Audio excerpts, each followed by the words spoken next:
Hey everyone, welcome back to our YouTube channel public coaching centre. So दोस्तों, इस video में हम लोग यही जानेंगे कि इंग्लिश मीडियम जियोलॉजी जो है हम पढ़ाए हैं उसमें लेक्चर में उसका पेट्रोलॉजी जो था उसका हमको देना है यहाँ पे नोट्स एंड उसको एक्सप्लेन करना है बहुत ही अच्छे तरीके से।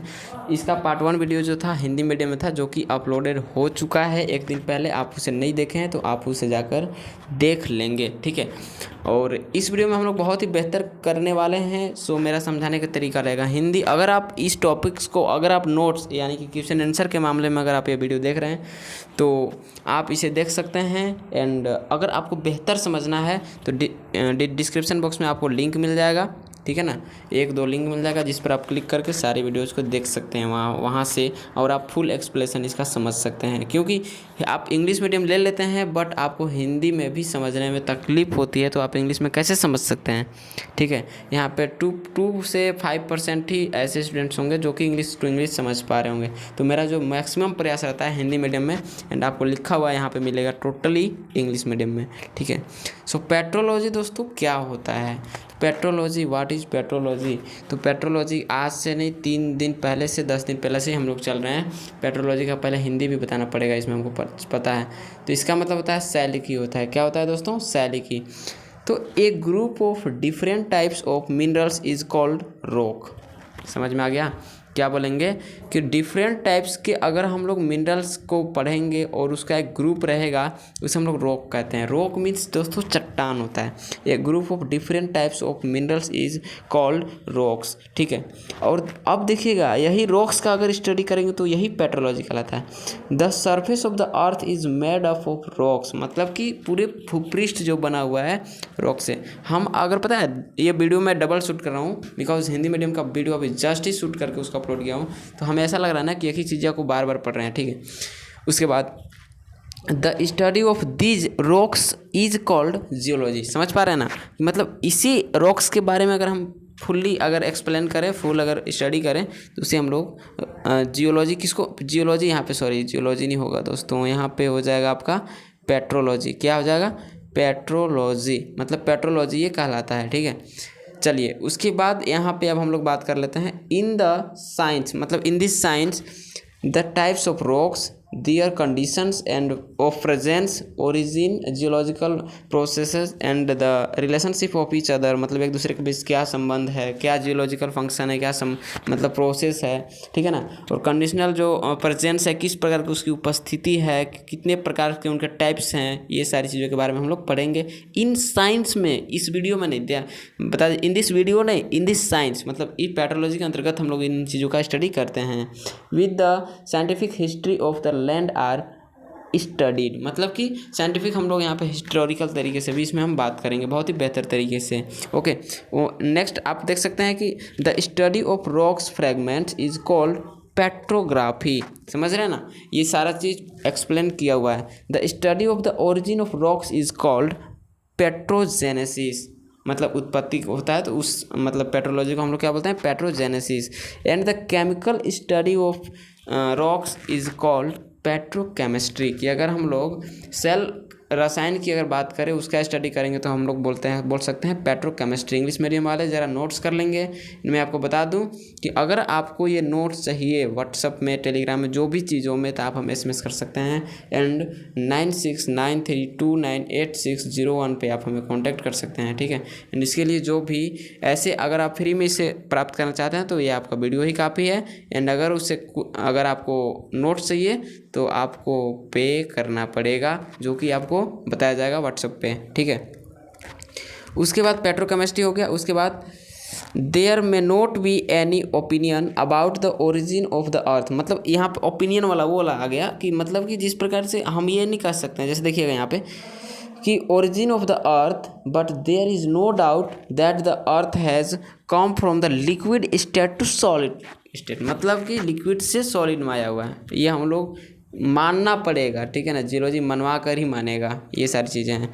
Rocks formed on the composition of magma and lava are called igneous rocks. समझ रहे हैं ना? मतलब चट्टानों का ऐसा परिवर्तन जो मैग्मा और लावा से मिलकर बना हो, उसके संगठन से मिलकर बना हो, कॉम्पोजिशन में संगठन होता है तो उसे हम लोग इग्नियस रॉक्स कहते हैं। This rocks were the first to form on earth, ठीक है ना, मतलब ये पहली बार ये पाए गए थे इस पृथ्वी पे, hence they are called primary rocks, अतः इन्हें हम लोग क्या बोलेंगे, प्राइमरी रॉक्स बोल सकते हैं। ठीक है दोस्तों, आगे बढ़ने से पहले हम लोग देख सकते हैं यहाँ पे कि आफ्टर देयर फॉर्मेशन, मतलब इसके फॉर्मेशन के पश्चात, मतलब इसे बनने के बाद, अंडर द, यहाँ पर लिखा है influence of various factors of erosion and withering, मतलब बहुत सारे वेरियस फैक्टर, मतलब जैसे परिवहन हो गया, ट्रांसपोर्टेशन, अपक्षय, मतलब इरोजन, ये सारी चीज़ों से अब देखिएगा क्या बनता है आगे, the preceding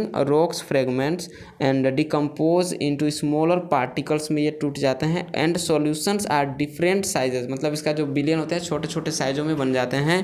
तब पता चलता है कि sedimentary rocks is formed when they are transported, deposited and compacted, समझ रहे हैं ना, तब जाकर बनता है आपका सेडिमेंट्री रॉक्स। समझ में आ गया? आई होप दैट आपको ये अच्छा एक्सप्लेनेशन लग रहा होगा। तो आप हमें एक प्यारा सा कमेंट कर देना मेरे लिए, ठीक है, क्योंकि एक आपका कमेंट एंड लाइक जो है ना, और चैनल को सब्सक्राइब बहुत हमें मोटिवेट करता है।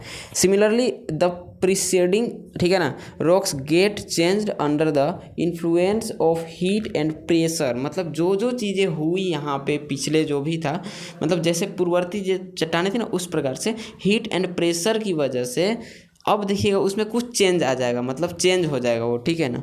तो this types of change is called, क्या कहलाएगा, मेटामॉर्फिज्म, उसे हम लोग कयांतरण कहते हैं। क्या कहते हैं? कयांतरण। And the rocks produced by it are called metamorphic rocks. इस प्रकार से बने चट्टानों को हम लोग मेटामॉर्फिक रॉक्स कहते हैं। Complete. In this way we can divide rocks into 3 parts, मतलब कि इस तरीके से हम लोग रॉक्स को 3 भागों में बांट सकते हैं। पहला हो जाता है आपका इग्नियस रॉक्स, दूसरा हो जाता है आपका सेडिमेंट्री रॉक, तीसरा हो जाता है मेटामॉर्फिक रॉक। ठीक है, बहुत ही इम्पॉर्टेंट है। सो दोस्तों, आज के इस वीडियो में हम लोग पढ़ेंगे ओनली फॉर इग्नियस रॉक्स के बारे में। तो फुल एक्सप्लेनेशन इग्नियस रॉक्स का आज एकदम पोस्टमार्टम कर देना है। सो आप इस वीडियो को क्लियर फुल वॉच कीजिएगा, ठीक है। इग्नियस रॉक्स दोस्तों, आपको मैं बता दूं कि ये जो 3 जो है ना, 3 जो पार्ट मैंने बताया, ये structural, compositional and mineralogical difference है। इन तीनों के बीच में कौन सा डिफरेंस है? 3 डिफरेंस है, structural, compositional and mineralogical. 3 distance है तीनों टाइप्स के ये प्रकारों में, मतलब 3 टाइप्स के जितने भी ये चट्टाने हैं जिसका एग्जांपल आपने देखा इनमें। उसके बाद दोस्तों है अगला इग्नियस रॉक्स, जो कि बहुत इंपॉर्टेंट टॉपिक है। इग्नियस रॉक्स कैसे बनता है? Igneous rocks are formed when, ठीक है ना, liquefied material comes to a solid form, मतलब कि लिक्विड चीज़ अगर सॉलिड में बना हुआ है, उन चीज़ों से ये फॉर्म्ड होकर ये इग्नियस रॉक्स बना हुआ है, ठीक है। उसके बाद among the mineral components of these rocks, ठीक है ना, सिलिकेट्स एंड अगला दिया है प्रोमिनेंट अमोंग देम, जैसे क्वार्टर्स हो गया, फेल्डस्पोर हो गया, एटसेट्रा आर अल्सो प्रोमिनेंट, ठीक है, इस प्रकार से।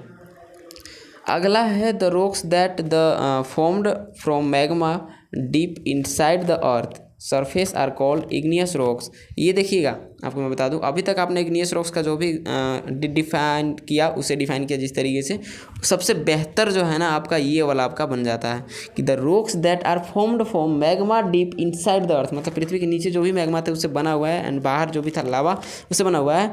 अर्थ surface are called igneous rocks. Example gabbro, क्या होता है? गैब्रो, डायोराइट एटसेट्रा, ठीक है। चलिए आगे बढ़ते हैं। उसके बाद in contrast igneous rocks formed on the, यहाँ पे क्या लिखा है? कंडेंसेशन, ठीक है, of lava formed as a result of the, ठीक है, eruption of magma on the ground surface are called extrusive rocks. मतलब क्या होता है, जो बताए थे पिछले लेक्चर में, बताए थे कि पृथ्वी का लेयर होता है ना आंतरिक, इंटरनल में बना तो भाई उसे हम लोग अंतर्वेदी बोलते हैं, बाहर अगर बनता है तो उसे हम लोग क्या बोलते हैं? बहिर्वेदी कहते हैं चट्टान। तो वैसे ही लावा के रूप में बाहर अगर बनता है तो उसे हम लोग क्या बोल सकते हैं, एक्सट्रैसिव रॉक्स बोलते हैं, जैसे बेसाल्ट हो गया, रायोलाइट हो गया, एटसेट्रा, ये सारी चीज़ें। फॉर्म एंड स्ट्रक्चर, यहाँ पे फॉर्म एंड स्ट्रक्चर हम लोग दूसरी चीज़ों के नहीं, ओनली फॉर इग्नियस के बारे में पढ़ना है, इग्नियस रॉक्स के बारे में। उसे आप देख सकते हैं कि the state of presence is called form and the regional, ठीक है ना, state of rock is called structure. मतलब कि जिस प्रकार से उसकी संरचना हुई है, जिस प्रकार उसकी उपस्थिति है, जिस प्रकार से उसके ग्रुप है, उस प्रकार से हम वो मतलब बोल सकते हैं कि इसकी संरचना इस टाइप से ही हुई है। उसके बाद फॉर्म्स एंड स्ट्रक्चर्स ऑफ, ठीक है, एक्सट्रसियन रॉक्स, लावा फ्लोज मतलब लावा प्रवाह, कॉन्स, ठीक है। इसके बाद वोल्केनिक डिपॉजिट्स, उसके बाद लावा ब्लॉक्स एंड क्या लिखा है, prismatic structures are found in this rocks. मतलब ये सारी चीज़ें पाई जाती है। आप बोल सकते हैं कि जो बाहर के जो चट्टान है उसे हम लोग सिंपल आग्नेय या सिंपल इग्नियस नहीं बोलेंगे, बल्कि उन सभी का अलग अलग नाम है। वे चीज़ यहाँ पे देख सकते हैं जो कि दिया हुआ है, ठीक है, इस प्रकार से। अगला द इमिनेंट, क्या लिखा है, द इमिनेंट जियोकेमिस्ट्री क्लर्क, मतलब कि यहाँ पे हम जैसे साइंटिस्ट बोलते हैं तो यहाँ पे दिक्कत हो रहा है, यहाँ पे लिखने में गलती हुआ है, जियोकेमिस्ट, हाँ अच्छा है। द इमिनेंट जियोकेमिस्ट कौन थे, नाम एक का था क्लार्क एंड अगला का नाम था वाशिंगटन, ठीक है, इस प्रकार से नाम था। इन दोनों क्या किए कि after chemical analysis form of more than 5000 मतलब 5000 सैंपल्स का इन्होंने ये किया, इग्नियस रॉक्स के बारे में स्टडी किया। और 1924 में इन्होंने गैव इन्फॉर्मेशन, कुछ इन्फॉर्मेशन दिया, और वो इन्फॉर्मेशन ऐसे था कि मान लीजिए हमारा इग्नियस रॉक्स है तो उनका जो है ना कॉम्पोजिशन क्या होगा, उसमें क्या क्या चीज़ें होगी। तो उसमें हमने उन्होंने बताया है कुछ एलिमेंट्स का नाम एंड कुछ का बताया है ऑक्साइडों का नाम, जो कि हम अभी नीचे देखने वाले हैं इन सभी चीज़ों के बारे में। तो मैं आपको पहले ही बता दूं कि इसमें ना बहुत ज़्यादा ही इसमें वर्णन डिस्क्राइब किया हुआ है, जो कि हम एग्ज़ाम के दृष्टिकोण को देखते हुए, एग्ज़ाम को जैक को देखते हुए हम ऐसे एलिमेंट्स और ऑक्साइडों का वर्णन यहाँ पे करेंगे जो कि एग्ज़ाम के दृष्टिकोण से मजबूत है एंड प्रीवियस मतलब क्वेश्चन में ये पूछा जा चुका है प्रीवियस ईयर्स में, ठीक है, उसको हमने यहाँ पे लिखा है। आप पेन कॉपी लेकर बैठेंगे एंड आप इसे लिखते चलेंगे। Percentage of elements in igneous rocks के बारे में बात करें तो ऑक्सीजन आपका होता है 46.59%, सिलिकॉन होता है 27.12%, एल्युमिनियम होता है 8.13% एंड दोस्तों आयरन होता है 5.0% एंड दोस्तों उसके बाद कैल्शियम होता है 3.69%, सोडियम होता है 2.85%, पोटेशियम होता है 2.60%, मैग्नीशियम होता है 2.09%, उसके बाद जो होता है फास्फोरस होता है 0.13%, ठीक है। इस प्रकार से आप कंप्लीट कर सकते हैं। उसके बाद टोटल मैंने 12 यहाँ पे लिया है एलिमेंट्स। हाइड्रोजन होता है 0.13, अर्थात जितना फास्फोरस उतना ही हाइड्रोजन भी हुआ यहाँ पे। उसके बाद मैंगनीज आपका होता है 0.10 मतलब 0.10%, कॉपर हो गया 0.010%। अब अगर बात करें दोस्तों परसेंटेज ऑफ ऑक्साइड की, ऑक्साइडों की भाई परसेंटेज कितनी है, तो उसमें आप देख सकते हैं SiO2 मतलब सिलिका ऑक्साइड है, होगा 59.12%, फेरस ऑक्साइड, फेरिक ऑक्साइड है 3.08%, फेरस ऑक्साइड है यहाँ पे 3.80%, MgO अर्थात मैग्नीशियम ऑक्साइड है 3.49%, कैल्शियम ऑक्साइड है आप देख सकते हैं 5.08%, उसके बाद H2O अर्थात जल वाटर 1.15%, उसके बाद CO2 अर्थात कार्बन डाइऑक्साइड है 0.10%, उसके बाद यहाँ पे मैंगनीज ऑक्साइड है यहाँ पे 0.124%, ठीक है। सो दोस्तों अगला है हमारा कॉम्पोजिशन ऑफ इग्नियस रॉक्स के बारे में, ठीक है, जो कि बहुत ही इंपॉर्टेंट टॉपिक्स बन जाता है। तो इसमें आप देख सकते हैं कि minerals crystallize upon cooling of magma और चेंजेस है ना इन प्रेशर। जो मैग्मा है क्रिस्टल में मतलब वो जो चेंजिंग है वो किस प्रकार से हो सकता है, तो मैग्मा और जो भी प्रेशर है, ठीक है ना, उसके रूप में वो फॉर्म में वो क्या हो जाते हैं, चेंज हो जाते हैं, जो कि आपको लेक्चर में आप देख चुके हैं। उसके बाद igneous rocks are thus formed after compaction, क्या लिखा हुआ है, compaction. The number of minerals in a rock, ठीक है, depend on a condition of magma's composition and cooling. ये जो है इग्नियस रॉक्स का अगर हम बात करें, नंबर ऑफ मिनरल्स की कितने चीज़ उसमें है, मतलब इग्नियस रॉक्स में, वो सारे कुछ डिपेंडेंट है किस पे, मैग्माज कंपोजिशन पे, ठीक है, एंड कूलिंग पे। उसके बाद सम रॉक्स आर, ठीक है, मोनोलिथिक एंड सम आर क्या लिखा है, bimetallic and many rocks are polymineral. इस टाइप के हैं, बोल सकते हैं हम लोग कि जो है कुछ क्या हैं मोनोलिथिक हैं एंड कुछ हैं बाई मेटालिक हैं एंड कुछ हैं पॉली मिनरल, इस तरीके से। अगला हमारे पास टॉपिक्स आ जाता है कि formation and micro formation of igneous rocks, ठीक है। इसकी संरचनाएं क्या है, सूक्ष्म जो भी चीज़ है, विखंडन, वो सारे कुछ के बारे में, इसके बारे में है। उसके बाद है the interaction of various minerals components of a rocks, ठीक है, and glass is called rock formation, ठीक है। उसके बाद है microstructures are formed by the association of different formation, ठीक है, एग्रीगेट्स, ठीक है। उसके बाद है अगला कि the formation of a rock is defined on the basis of the following components. अगर हम लोग अगर the formation of a rocks के अगर बारे में हम लोग अगर डिफिनीसन दें तो किसके बारे में, कौन से बेस पे देंगे, तो यहाँ पे फॉलोइंग कंपोनेंट्स के बारे में हम लोग दे सकते हैं। पहला क्रिस्टलाइजेशन है, अगला है शेप ऑफ क्रिस्टल है, अगला है शेप ऑफ क्रिस्टल एंड, अच्छा ये दोनों एक ही हो गया है, तो इसके आगे ये दोनों एक ही हो गया है। उसके बाद है क्रिस्टलाइजेशन, ठीक है, ये भी एक ही हो गया है दोस्तों। तो चलिए कोई नहीं, इसको हम लोग अलग अलग, इस पे आपको ध्यान नहीं देना है, इस पे ये दोनों एक ही हो गया है, तीनों चारों ये, ठीक है। तो दो यहाँ पे दिखा जो कि हम लोग अलग अलग तरीक़ों से आगे चल के हम लोग बात कर लेंगे। इसको आप लोग नोट्स नहीं कीजिएगा इसको, ठीक है, इसको आपको नोट्स नहीं करना है इस तरीके से, ठीक है। चलिए बढ़ते हैं हम लोग आगे। पहला तो था क्रिस्टल, जिसको हम लोग क्रिस्टलाइजेशन कर रहे हैं ना, वही था crystal. Rocks can contain two types of substance, मतलब कि यहाँ पे आप देख सकते हैं कि दो चीज़ों पे ये डिपेंडेंट है, क्रिस्टलाइन पे, अगला है नॉन क्रिस्टलाइन पे, जिसको क्रिस्टलीय बोलते हैं और एक को अक्रिस्टलीय बोलते हैं। अच्छा, उसके बारे में यहाँ पे लिखा हुआ है कि rocks that are composed entirely of crystalline components are called completely crystalline, ठीक है। मतलब कि जो कंपोज इंटायरली अगर क्रिस्टलाइन से वो बना हुआ है तो उसको हम लोग कम्प्लीटली क्रिस्टलाइन बोल सकते हैं। And those that are completely, ठीक है, amorphous and in glass are called complete crystalline. इस तरीके से इसका डेफिनेशन हो गया। अच्छा ओ भाई, यहाँ पे पोजीशन ऑफ पार्टिकल्स था, यहाँ पे जो यहाँ पे था ना, यहाँ पे पोजीशन ऑफ पार्टिकल्स था इस जगह पे, तो यही आपका मिस्टेक हुआ था उस जगह पे टाइपिंग में। तो यहाँ पे आप देख सकते हैं कि the size of crystal in igneous rocks can be up to several metres under a microscope, कि जिसको हम लोग माइक्रोस्कोप एंड कांच या जो भी चीज़ है उसकी मदद से हम लोग देख पाते हैं। And if the crystal can be seen with the eye और लेंस, मतलब आँख और लेंस की वजह से अगर हम देख पा रहे हैं तो उसे हम लोग विजिबल क्रिस्टलाइन बोलते हैं, ठीक है।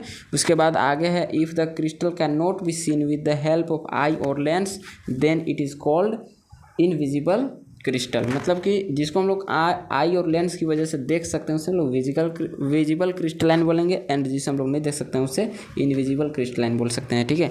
उसके बाद अगला है if the particles If the particles of invisible crystalline rocks can be seen with the help of a microscope, they are called microcrystalline। यदि अगर ये जो भी इनविजिबल क्रिस्टलाइन की बात कर रहे हैं, अगर इनविजिबल क्रिस्टलाइन को हम लोग ओनली वन माइक्रोस्कोप की वजह से हम लोग देख सकते हैं तो उसे हम लोग माइक्रो क्रिस्टलाइन बोल सकते हैं, ठीक है। उसके बाद अगला लिखा हुआ है कि crystals that can not be detected with the help of a microscope are called enigmatic crystals, ठीक है, मतलब जिसको हम लोग उससे भी नहीं देख पाते हैं उसे हम लोग इनिग्मेटिक क्रिस्टल्स यहाँ पे बोल सकते हैं, ठीक है। उसके बाद अगला था शेप ऑफ क्रिस्टल, समझ में आ गया। यहाँ पे अभी था यहाँ पे शेप ऑफ क्रिस्टल, यहाँ पे पार्टिकल्स के बारे में था, ठीक है, पोजीशन ऑफ पार्टिकल, तो उसे आप सुधार सकते हैं। शेप ऑफ क्रिस्टल में दोस्तों हैं कि the shape of crystal is described on the basis of geometrical form of the crystal and their crystal fact, ठीक है।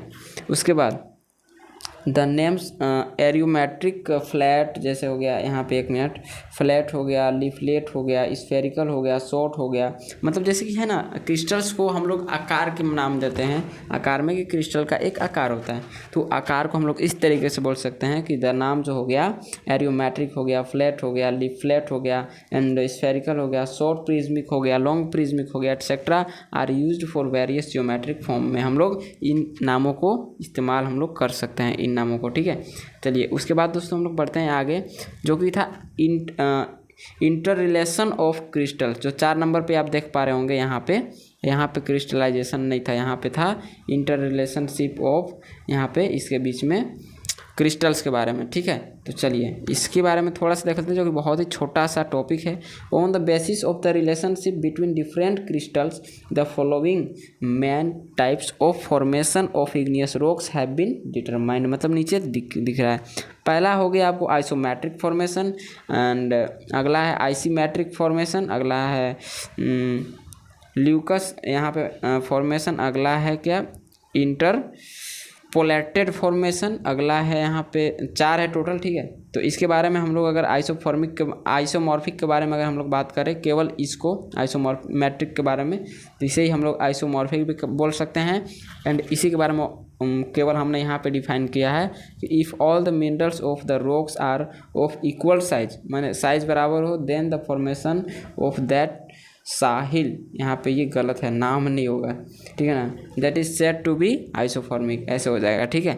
अगला है क्लासिफिकेशन ऑफ इग्नियस रॉक्स, जो कि एक अलग टॉपिक बनता है पूरे चैप्टर में। मैंने बताया था कि लास्ट में जाकर बहुत ही इंपॉर्टेंट यहाँ पे टॉपिक छूट सकता है आपको, इसलिए वीडियो को लास्ट तक देखना था।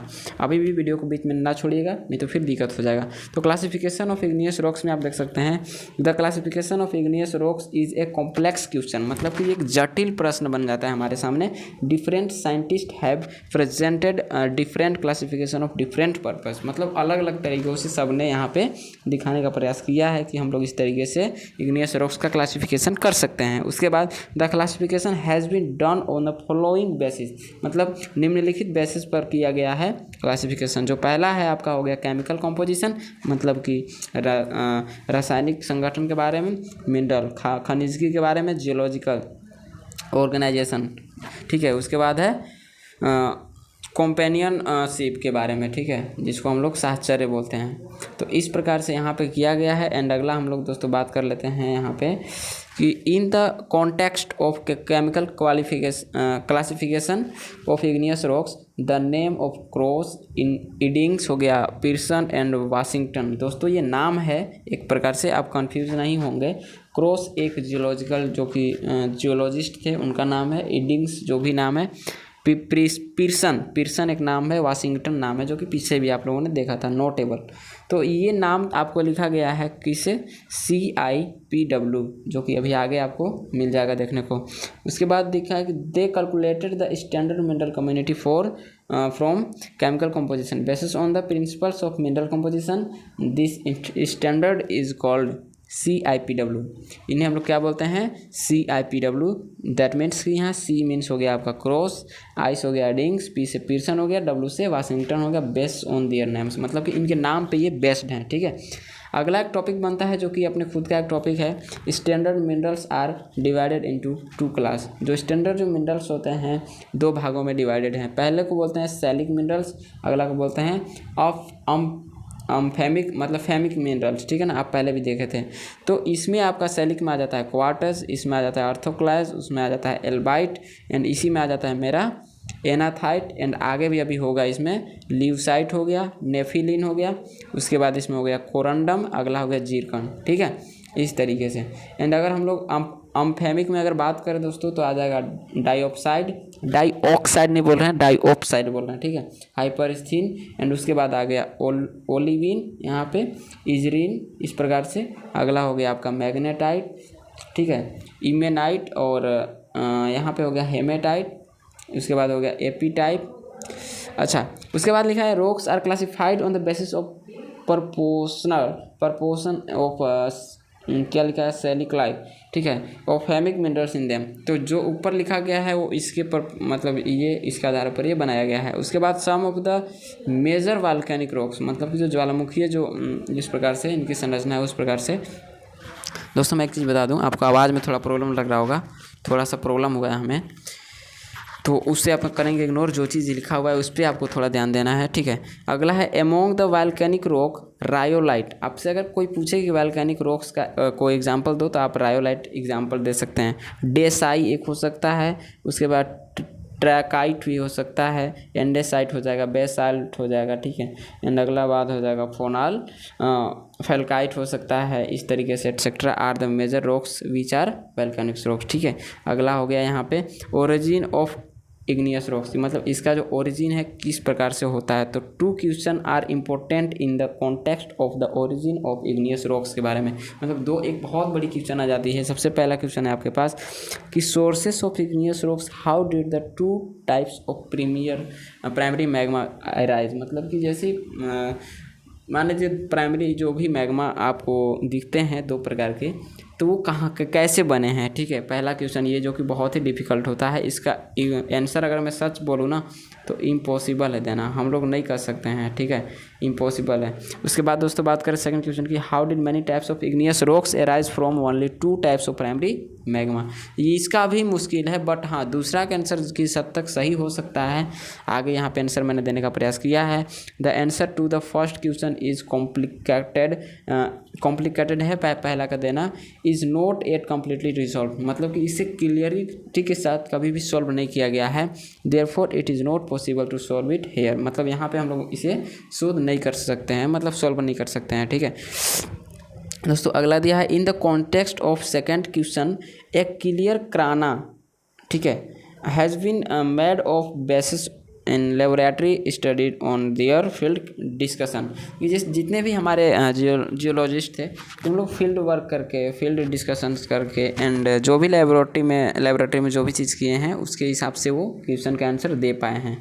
From only 2 types of primary magma many types of rocks are formed by the following process, मतलब कि इसका 2 प्रोसेस है यहाँ पे, जो कि पहला है डिफरेंटेशन। क्या है? डिफरेंटेशन। अच्छा उसके बाद डिफरेंशिएशन है, डिफरेंशिएशन। तो डिफरेंशिएशन में भी आपको 5 पॉइंट बन जाता है मिलकर, डिफरेंशिएशन बाय लिक्विड डिल्यूशन, उसके बाद differentiation by crystallization, gravitational resolution, उसके बाद है फिल्ट्रेशन रिसोल्यूशन, ठीक है, इस प्रकार से। एंड 5वां आपके पास हो जाता है contribution of volatile components of differentiation, ठीक है, इस प्रकार से। एंड दोस्तों अगर बात करें हम लोग, और जो सेकंड था मान लीजिए यहाँ पे डिफरेंशिएशन हो गया, नंबर 1 पे आप इसे लिख सकते हैं नंबर 1 करके। एंड जो नंबर 2 है आपका, नंबर 2 आके आपका आ जाता है ये एसिमिलेशन, ठीक है, ये हो गया आपका नंबर 2। अब डिसोसिएशन, जो पहले आप डिफरेंशिएशन देखो वो क्या है भाई साहब, तो देखिए dissociation is the process by which a homogeneous magma split, ठीक है ना, स्प्लिट्स इनटू डिफरेंट पार्ट, ठीक है। उसके बाद this split part make up different amount but they can solve stay with in the limit of the same amount, इस तरीके से हो सकता है।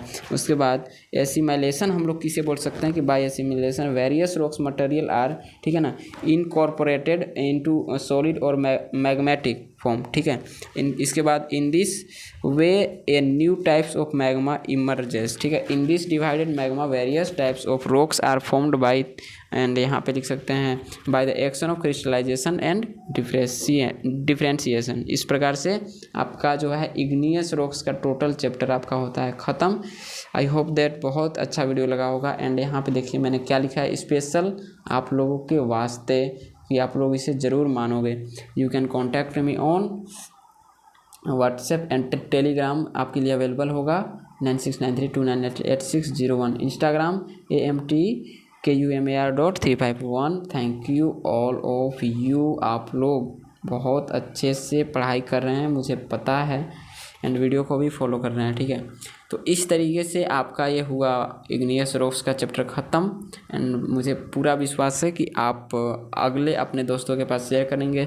बात है कि आप लोग जो है ना इंग्लिश मीडियम वाले बहुत रिक्वेस्ट करते हैं, बट बात है कि इस चैनल पे इंग्लिश मीडियम के स्टूडेंट हैं नहीं, तो ये आपका भी फ़र्ज़ बनता है कि इंग्लिश मीडियम वाले जितने भी आप लोग हैं एक दूसरे के पास शेयर कीजिए, ठीक है।